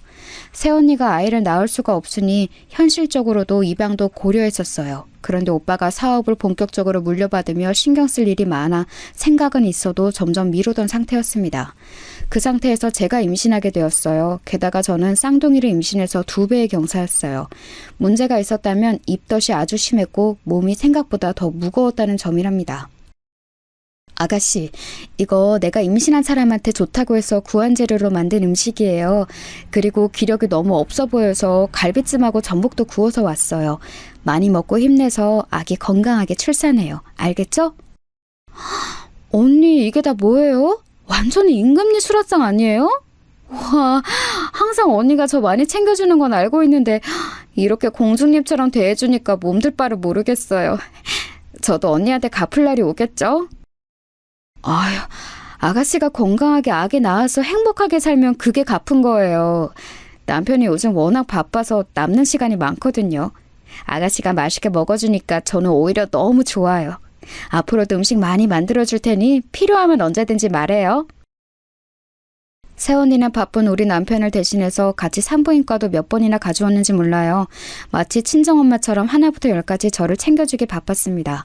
오죽하면 제가 임신했던 동안 제일 의지했던 사람은 남편도 아닌 새언니였어요. 그렇게 저는 새언니의 도움을 받으며 쌍둥이를 아주 건강하게 출산하게 되었습니다. 일한선 딸 쌍둥이였는데 딸들을 보고 우리 친정아빠가 얼마나 좋아하셨는지 몰라요. 자식이 귀한 집이라 쌍둥이를 낳으니 너무 행복하다고 하셨죠. 딸들이 태어나고 오빠 부부는 자녀가 없으니 우리 자식들을 당신들 자식처럼 여겼어요. 선물도 백화점에서 제일 좋은 것들로 사주고 저와 남편에게 맛있는 것도 많이 사주셨습니다. 저 역시 남편과의 관계는 이때는 아주 좋았어요. 남편은 제가 출산하자 책임감이 많이 생겼다고 했습니다. 그러면서 회사 일에 몰두하기 시작했어요. 아무것도 몰랐던 저는 진짜 남편이 우리 가족을 책임지려고 저렇게 열심히 사는 줄 알았죠. 남편은 대기업에 다녔는데 승진해야 월급이 늘어난다고 회사 일에 진심으로 임했어요. 그래서 저는 혼자 외롭게 집에서 쌍둥이 딸들을 키우기 시작했습니다. 물론 친정아빠가 적극적으로 육아를 지원해 주어 돈으로 부족하지는 않았어요. 그런데 남편이 워낙 바쁘니까 집에 늦게 오고 그래서 서운한 마음이 들었습니다. 그래도 절대 티를 내지 않으려고 했어요. 그러다 한 가지 사건이 발생하게 되었습니다.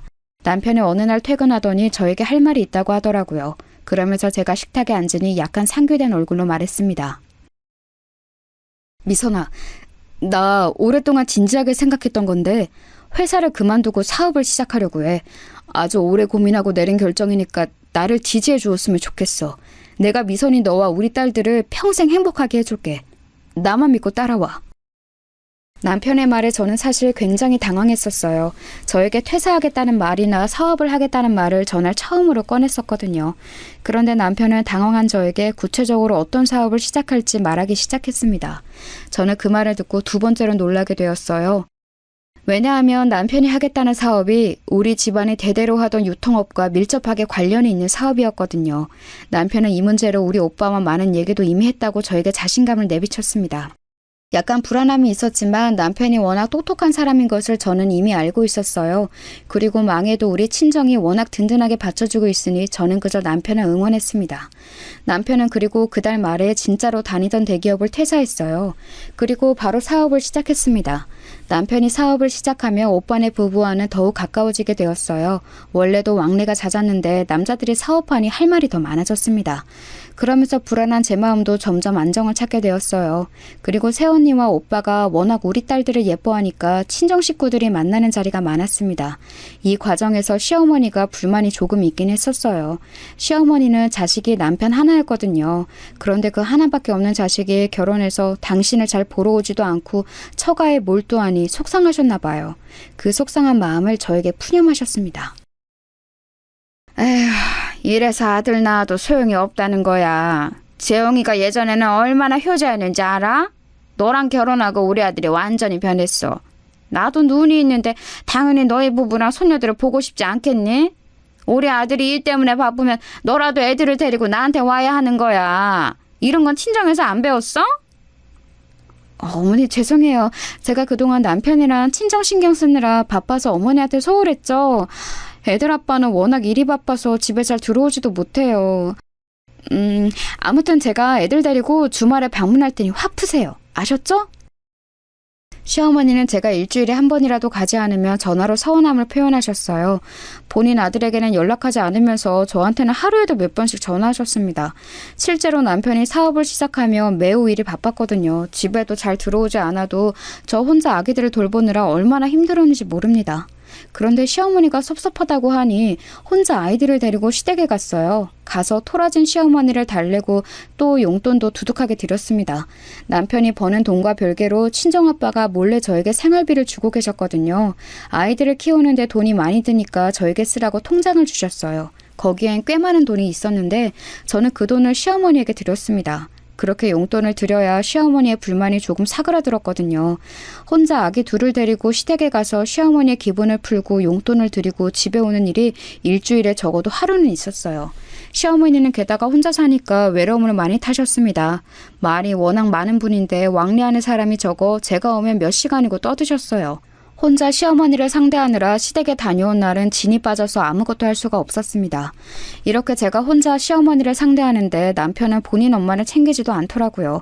이것과 관련하여 섭섭하다고 표현해도 일이 바빠 어쩔 수가 없다고 오히려 본인이 너무 힘들다는 소리를 했습니다. 이것 또한 지나가리라 생각하며 저는 남편이 빨리 안정기가 왔으면 좋겠다고 생각했어요.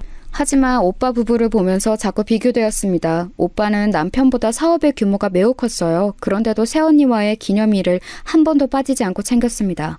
우리 남편은 결혼기념일은 물론이고 심지어 제 생일도 까먹고 지나갔거든요. 당신 너무한 거 아니야? 아무리 그래도 아내 생일을 기억 못하는 남편이 어디 있어? 당신 사업하는 거 다 나랑 우리 가영이랑 나영이 먹어 살리려고 하는 거라며. 그런데 이러면 어떡해? 너 너무 서운해. 어머니도 내가 혼자 다 챙기잖아. 아우 진짜 미선아. 제발 나한테 그만 뭐라고 하면 안 돼? 나 안 그래도 사업 확장한다고 밤낮 없이 일하는 거 모르니? 매년 돌아오는 생일 그거 한번 까먹었다고 나한테 이러면 어떡해. 그리고 내가 장인어른한테 얼마나 잘하는데 나라면 우리 엄마 챙기는 거 당연하다고 생각할 거야. 나도 당신이 우리 아빠한테 결혼 전부터 잘했던 거 아니까 그동안 꾹 참고 어머니 챙겼잖아. 그런데 이건 조금 도가 지나치니까 그런 거지. 내가 결혼기념일은 그냥 넘어갔어도 이렇게 생일까지 지나가니까 속상해서 그래. 그만해, 그만하자. 나 내일 빨리 출근해야 해서 바빠. 그냥 자고 나중에 얘기하자. 알겠지? 남편에게 서운함을 토로해도 들은 척도 하지 않았어요. 점점 서운함이 늘어나고 있었죠. 그런데 그 서러움을 원래는 새언니에게 토로했는데 그때는 그러지를 못했습니다. 왜냐하면 새언니의 표정이 눈에 띄게 어두워지기 시작했거든요. 언니에게 무슨 일이 있냐고 물어도 언니는 그저 씁쓸하게 웃었어요. 오빠에게 물어도 오빠는 그저 한숨을 내쉴 뿐이었습니다. 오빠 부부에게 혹시 무슨 일이 생긴 것 같아 친정아빠에게 도움을 요청했어요. 그런데 친정아빠는 오히려 저보다 오빠 부부에 관해 모르고 있었습니다. 의아함을 유지한 채 혼자 시어머니를 열심히 챙기고 사니 어느덧 우리 딸들의 나이가 5살이 되었습니다. 그동안 남편은 사업이 생각보다 많이 커졌어요. 남편과의 사이가 신혼 때처럼 좋지는 않았어도 저도 남편을 이해하려고 노력하니 괜찮아진 상태였습니다. 그러다 아이들을 키우느라 오빠 부부와 자연스럽게 멀어져서 오랜만에 오빠네 집에 간 날 저는 아주 깜짝 놀랐어요.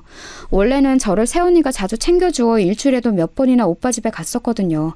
그런데 아이들이 크면서 저도 시어머니를 혼자 아이들을 데리고 방문하고 또 아이들도 여기저기 다니다 보니 바빠서 잘 가지 못했어요. 그래서 몇 달 만에 새언니와 오빠를 보러 혼자 아이들을 챙겨갔는데 오빠가 살이 10kg도 더 빠져 있었습니다. 너무 놀라서 무슨 건강에 문제가 생긴 줄 알았어요.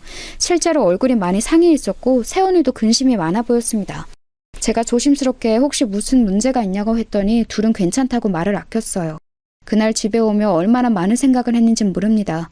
혹시라도 건강에 이상이 있을까봐 친정아빠에게 다음날 연락하려고 했어요. 그런데 거짓말처럼 바로 다음날 아침에 제가 연락하기 전에 아빠에게 먼저 연락이 왔습니다. 미선아, 김서방 어디 있니?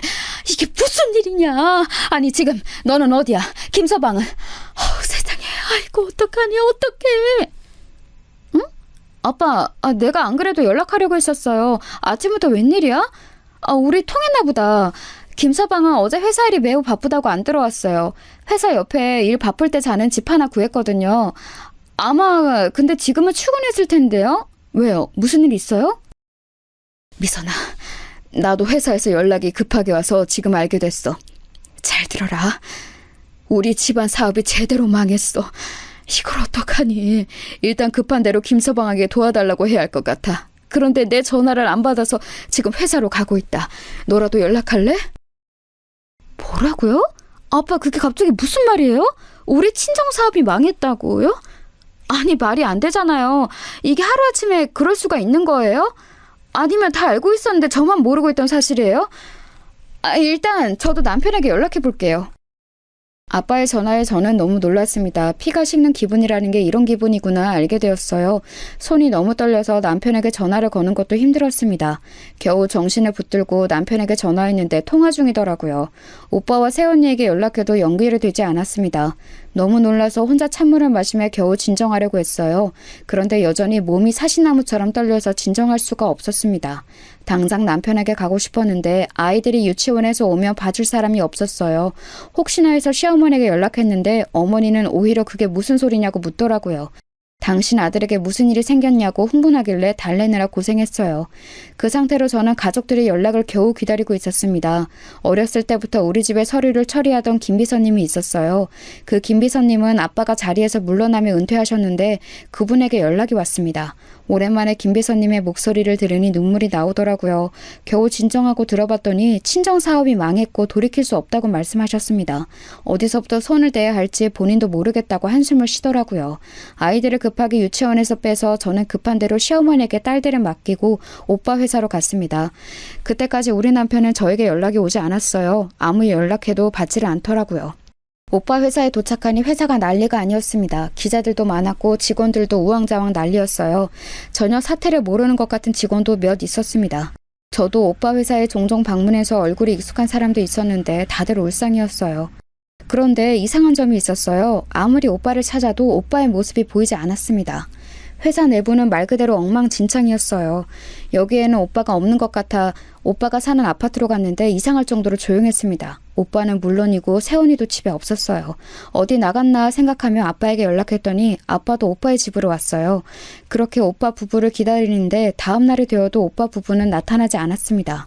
그 사이 남편과 연락이 겨우 되었는데 남편도 당황한 상태였어요. 여보, 이게 무슨 일이야? 나 급한 일 때문에 종일 회사에서 회의하느라 몰랐어. 회사가 부도가 났다고? 아니, 너무 당황스럽다. 나 일단 당신 있는 곳으로 갈게. 기다려. 남편까지 같이 오빠와 세원이를 기다리다 못해 찾았는데 찾을 수가 없었어요. 그 과정에서 몇십 년간 운영했던 우리 친정사업은 돌이킬 수 없을 정도로 망하게 되었습니다. 친정아버지와 할아버지가 사업을 확장하려고 얼마나 고생했는지 저는 알고 있거든요. 그렇게 잠도 자지 않고 밥도 먹지 않고 키운 사업이 망하는 건 한순간이었습니다. 너무 허탈하고 속상했는데 아버지 마음은 어땠겠어요? 그때 우리 친정아빠의 표정은 제가 설명할 수 없는 표정이었습니다. 오빠 부부가 마치 신기루처럼 사라지고 마른 일이 일어났어요. 세원이 부모님이 울며 저를 찾아와서 제발 당신 딸을 찾아달라고 하셨습니다. 그런데 저도 아무리 오빠네 부부를 찾고 싶어도 찾을 수가 없었어요. 오히려 제가 제일 오빠 부부를 보고 싶었을 거예요. 그런데 경찰도 이렇게 행방이 묘연할 수가 없다고 조심스럽게 죽었을 가능성이 있다는 말도 했습니다. 당연히 저는 그런 말이 달갑지 않았어요. 그래서 절대 죽었을 리는 없다고 했죠. 아이들을 시어머니에게 강제로 맡기고 열심히 전국 팔도를 뒤지기 시작했어요. 하지만 정말 털끝 하나 보이지 않았습니다. 집안 대대로 내려오던 사업이 망하고 아들 부부가 아예 사라지자 아빠는 충격이 매우 크셨어요. 그래서 아버지는 충격에 말을 할 수가 없게 되었습니다. 본인이 말할 의지가 없으셨어요. 병원에 가도 말을 한마디도 꺼내지 않으셨죠. 의사는 마음의 문이 너무 굳게 닫혀서 이건 의지의 문제라고 하더라고요.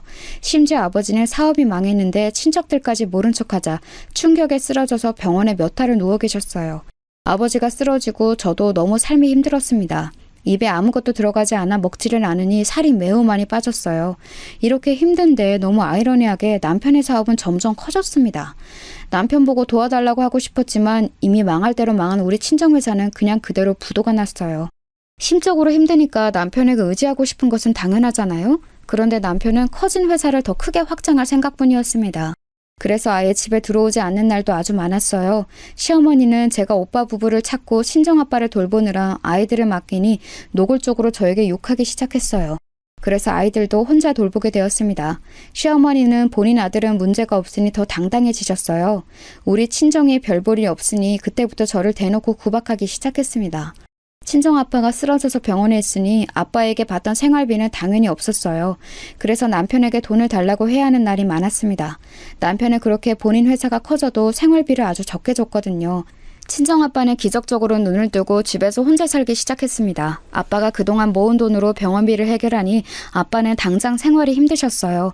몸이 아픈 상태라 어디 가서 일할 수도 없으셨죠. 저도 급한 대로 친척들에게 연락해서 돈을 요청했는데 어쩜 그렇게 매몰차게 거절하던지 상처를 아주 많이 받았습니다.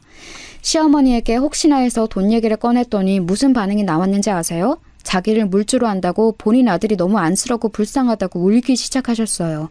저에게 나가라고 소금을 뿌리고 등을 떠밀기까지 하셨습니다. 그렇게 우리 아빠 돈으로 용돈을 줄 때는 수금하듯 가져갔으면서 어이가 없었습니다. 그래서 저는 남편에게 계속 생활비를 요청하게 되었어요. 그런데 여기서 문제가 생겼습니다. 제가 우리 집 생활비를 타면서 그 돈으로 아빠에게 생필품을 사주었거든요. 우리 집 음식 재료를 사면서 아빠에게 가져다 주기도 했었어요. 오빠네 부부가 실종되었으니 아빠를 챙길 사람은 이 세상에 저 한 명뿐이었습니다. 그런데 그 생활도 오래가지 못했어요.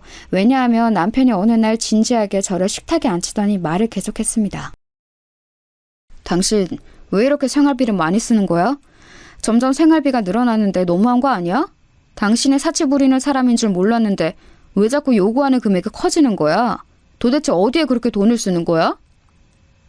아, 그게 애들 학원비가 워낙 비싸니까 그렇지. 또 우리 아빠가 혼자 계시니까 내가 도와주고 있거든. 어려울 때 서로 돕고 사는 게 가족이잖아. 내가 딸인데 아픈 아빠를 모른 척 할 수도 없고, 안 그래? 장인어른이 워낙 상황이 좋지 않으니까 어쩔 수 없지. 그래도 너무 퍼질 수는 없어. 내가 아무리 사업이 잘 되어도 언제 망할지 모르잖아? 평생 장인어른을 우리가 돌봐야 하나?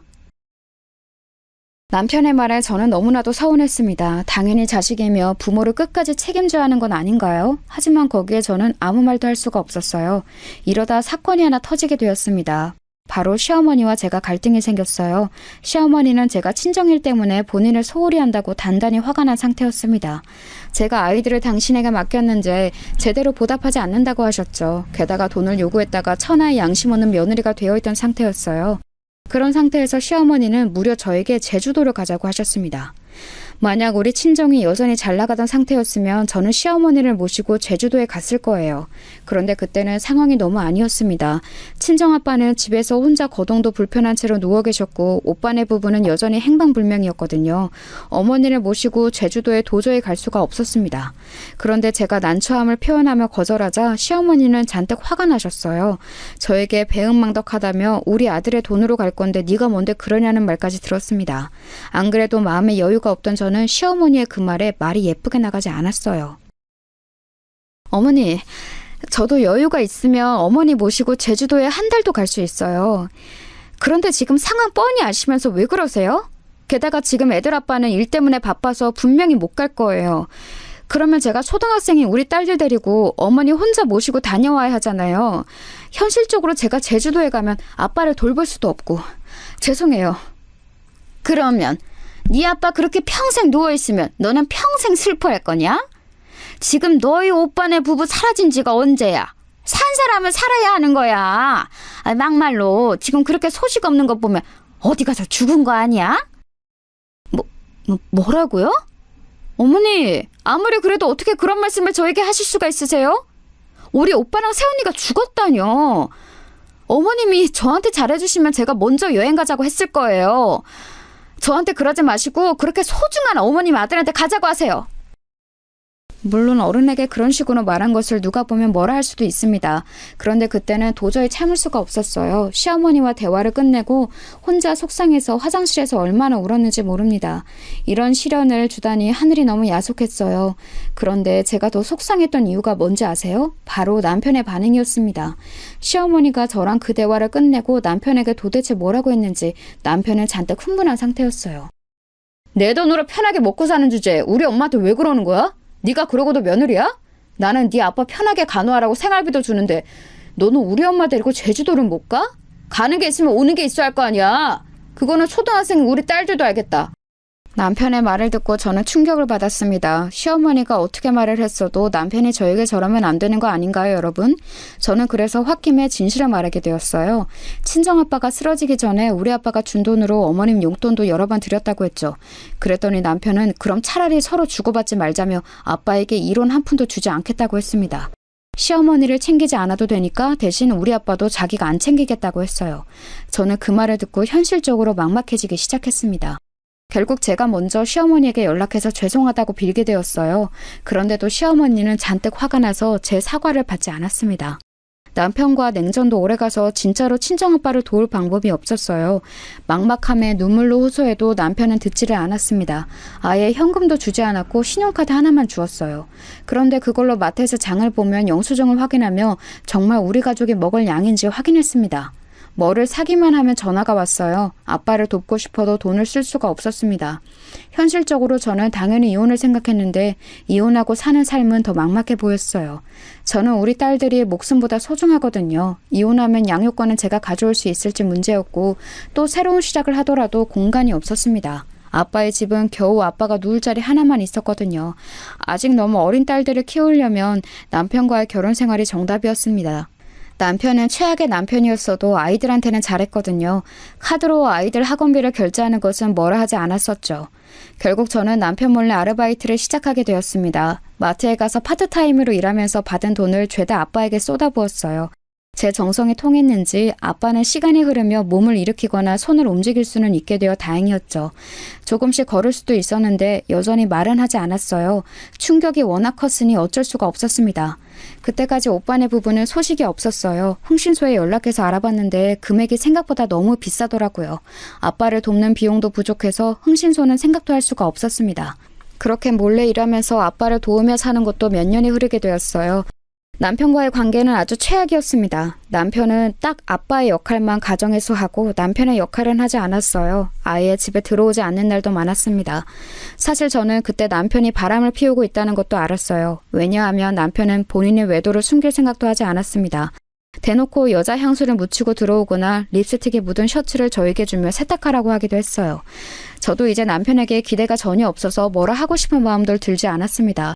심지어 같은 방에 있어도 상간녀와 통화까지 하더라고요. 그때는 저도 기가 차서 남편을 쳐다보았더니 뭐라고 했는지 아세요? 걱정하지 마. 내가 그래도 우리 애들한테는 진심이잖아. 내가 좋은 남편은 아니어도 좋은 아빠는 자신 있어. 좋은 사위는 될 생각이 없나 봐. 그렇게 결혼 전에는 우리 아빠한테 먼저 찾아가고 그러더니 너무하네. 당신 우리 아빠 쓰러지고 한 번도 안 찾아간 거 알아? 인간 대 인간으로 사람이 그러면 안 되는 거 아니야? 남편은 제가 서러움에 복받쳐 아빠 얘기를 꺼내자 귀찮다는 듯이 손짓을 하기 시작했어요. 그런 모습에 너무 상처를 많이 받았습니다. 이렇게 저는 지옥 같은 세월을 보냈어요. 그렇게 아이들만 보고 살기 시작했습니다. 간간히 오빠 부부를 찾으려고 애를 써도 제가 현실적으로 할 수 있는 것은 없었어요. 오빠네가 살던 집은 그대로였는데 시간이 날 때마다 가서 괜히 청소하기도 했습니다. 혼자 오빠네 집에 앉아있으면 예전 생각이 참 많이 났어요. 그러면서 친오빠도 친오빠지만 엄마처럼 저를 챙겨주던 새언니가 그렇게 그리웠습니다.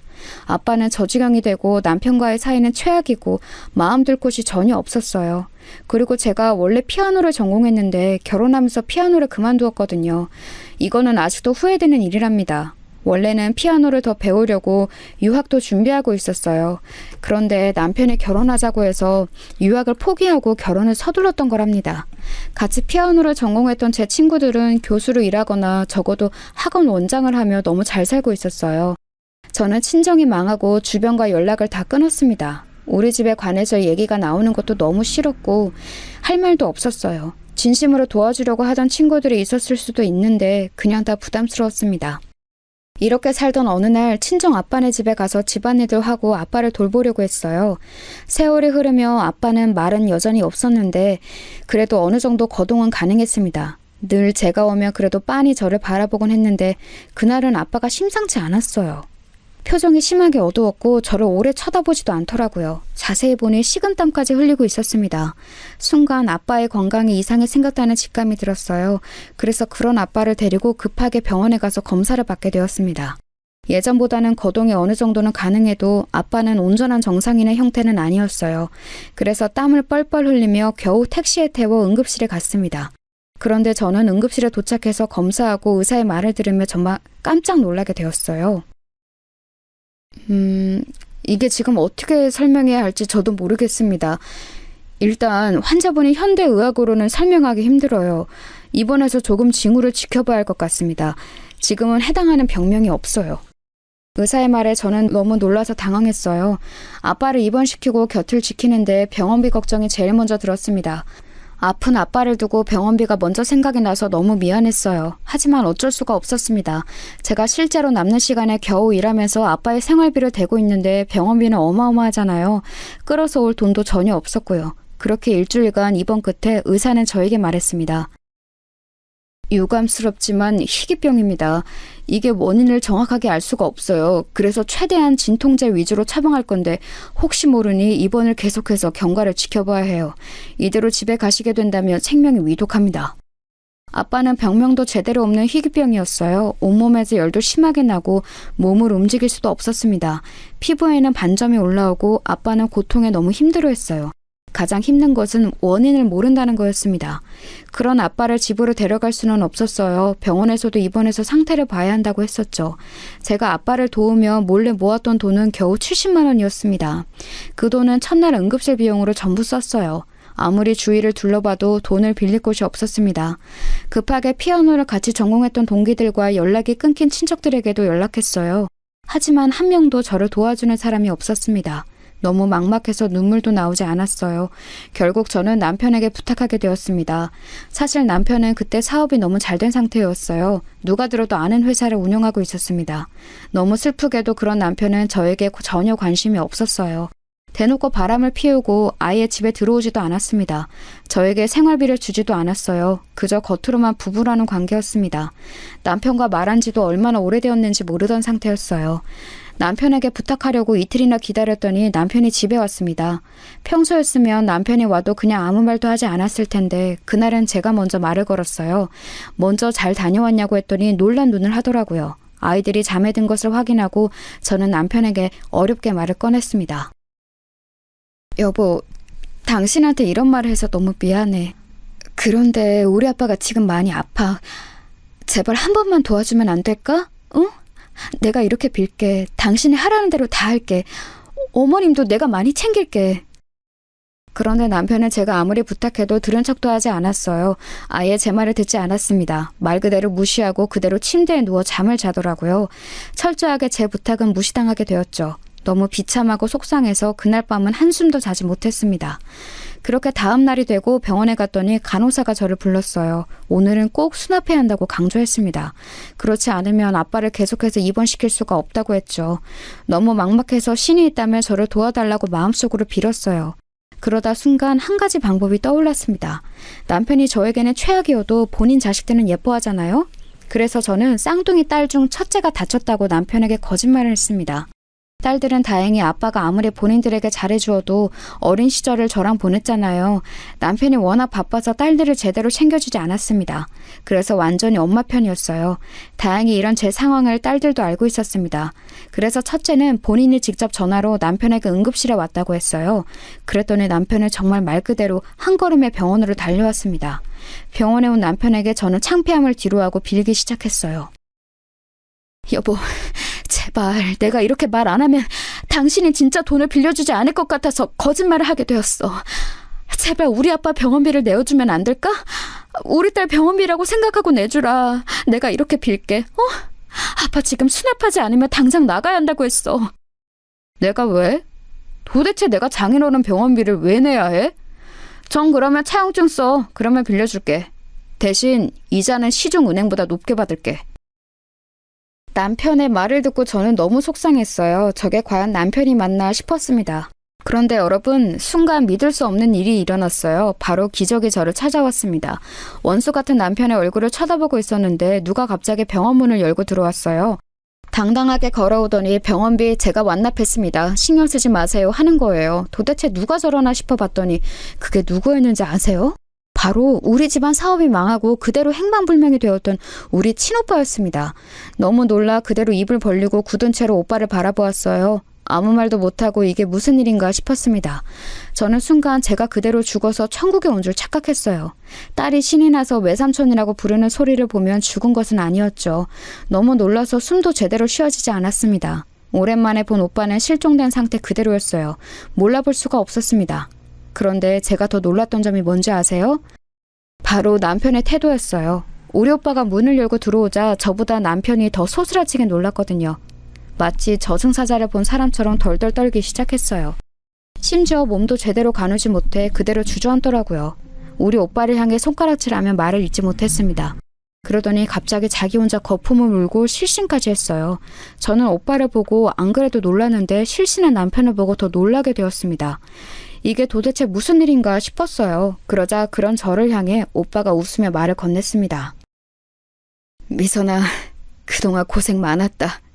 오빠가 천천히 그동안 있었던 일을 다 설명할 테니 조금만 기다리렴. 아버지 병원비는 내가 다 냈으니 그건 전혀 걱정하지 마.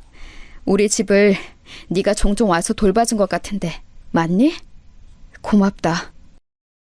오빠가 저에게 말을 건네는데 저는 대꾸할 수도 없었어요. 그저 하염없이 눈물이 흘렀습니다. 쓰러진 남편을 입원시키고 저는 오빠를 데리고 아빠 병실로 갔어요. 그랬더니 기적이 일어나게 되었습니다. 그렇게 원인을 모르는 병으로 고생하던 아빠는 오빠를 보자마자 안색이 좋아졌어요. 그리고 오빠가 실종된 후로 굳게 닫혔던 입을 열었습니다. 더듬거리면서 오빠 이름을 불렀어요. 그 모습을 보고 저는 바닥에 엎어져서 엉엉 울었습니다. 정신을 차리고 오빠를 따라 집에 갔더니 새언니가 저를 기다리고 있었어요. 둘이 부둥켜 안고 그동안 서로 고생했다며 울었습니다. 그리고 차분하게 오빠와 새언니의 말을 들었는데 저는 들으면서 믿을 수가 없었어요. 전혀 예상하지 못했던 이야기가 제 귀로 들려왔습니다. 미선아, 사실 나는 네 남편에게 사기당했어. 처음에는 나도 우리 회사를 그렇게 대놓고 배신한 기업이 너희 남편 회사일 거라 상상하지 못했어. 그런데 우리 임원들에게 접근해서 자료를 다 빼가고 사람까지 다 데리고 가더라. 중요한 기밀 문서도 죄다 들고 갔어. 손을 쓰려고 했는데 그때는 이미 늦었더라. 정신을 차리니 우리 회사는 부도가 났고 아내와 나는 당장 할 수 있는 게 전혀 없었어. 오죽하면 그때 남편이 나에게 본인이 죽어야 한다고 하더라. 나는 그럴 수가 없었어. 우리가 잘못한 게 아무것도 없잖아. 사실 내가 남편 몰래 조금씩 모아놓은 돈으로 저기 지방에 사놓은 아파트가 있었어. 그래서 아무도 모르게 남편을 데리고 거기로 갔어. 가서 쥐죽은 듯이 며칠 동안 있었단다. 알고 봤더니 우리 남편이 바로 제 친정을 망하게 했던 범인이었어요. 우리 아빠와 오빠에게 접근해서 환심을 사고 그거로 온갖 정보를 빼내서 본인의 사업을 확장했던 거였습니다. 그러면서 파렴치하게 우리 회사의 직원들에게도 접근해서 더 좋은 조건으로 데려갔더라고요. 오빠는 그것도 모르고 사랑하는 여동생의 남편이니까 굳게 믿었다고 해요. 그래서 하나부터 열까지 기업 운영에 관한 모든 것을 알려주었다고 합니다. 그렇게 배신당한 우리 오빠는 천사 같은 새언니 덕분에 살 수 있었어요. 새언니가 오빠 몰래 사놓은 아파트에 가서 둘이 바닥부터 시작했다고 합니다. 지방에서 사람들이 잘 모르는 공장에서 돈만 계속 벌었다고 해요. 다행히 둘에게는 자식이 없어 가능했던 거였죠. 그렇게 모은 돈으로 전국을 돌며 떠돌이 생활을 시작했다고 합니다. 아파트를 팔아 트럭을 사고 생활용품을 팔며 돈을 모았대요. 그러다 조금 여유가 생기자 지방에서 사업을 다시 시작했다고 합니다. 원래 사업에 소질이 있던 우리 오빠는 금세 감을 찾아 그렇게 성공하게 되었던 거죠. 저는 오빠와 새언니가 그동안 고생했던 얘기를 들으니 너무 가슴이 아팠어요. 그런데 오빠 부부는 오히려 제 얘기를 듣고 눈물을 보였습니다. 결론은 우리 남편이 범인이었어요. 오빠는 생각보다 훨씬 큰 회사를 운영하고 있었습니다. 당장 이혼부터 하라고 하며 변호사를 무려 4명이나 선임해 주었어요. 그래서 저는 딸들의 양육권도 빼앗기지 않고 그대로 이혼할 수 있었습니다. 그리고 남편의 회사는 철저하게 망했어요. 우리 친정에 망했던 것처럼 그대로 부도가 났거든요. 오빠는 남편이 우리 친정기업에 했던 것과 그대로 복수했어요. 직원들에게 다가가서 정보를 빼앗고 아무도 돕지 못하게 미리 선수를 쳤죠. 제가 죄송해요. 하라는 대로 다 할게요. 제발 살려주세요. 저는 이 회사가 아니면 살 수가 없어요. 제발 용서하세요. 네? 평생 갚으면서 살게요. 제가 잘못했어요. 됐어. 나는 너랑 다시는 엮이고 싶지 않아. 이 사기꾼아. 그대로 깜빵이나 가라. 면회는 당연히 가지 않을 거야. 너는 양심이 있으면 우리 가족 앞에 나타나지 마. 남편은 예전에 했던 일로 교도소까지 가게 되었습니다. 알고 봤더니 오빠가 철저하게 다 준비해서 저를 만나러 왔던 거였어요. 그리고 그 뒤로 우리 아빠의 건강은 놀랍도록 호전되었어요. 밥도 잘 먹고 운동도 열심히 하니까 금세 희귀병도 완치가 되었습니다. 병의 원인은 바로 마음고생이었어요. 그렇게 아끼던 장남이 사라졌으니 얼마나 당신께서 마음이 아프셨겠어요. 오빠를 보고 아빠는 살고 싶다는 마음이 강하게 들었다고 해요. 그래서 지금은 종종 병원에 가기는 해도 예전처럼 누워만 있지는 않아요. 얼마나 다행인지 모릅니다. 여러분, 여기까지가 제가 준비한 사연입니다. 재미있게 들으셨나요? 저는 이제 남은 인생을 아빠를 모시며 2딸과 행복하게 살려고 해요. 제 얘기 들어주셔서 감사합니다.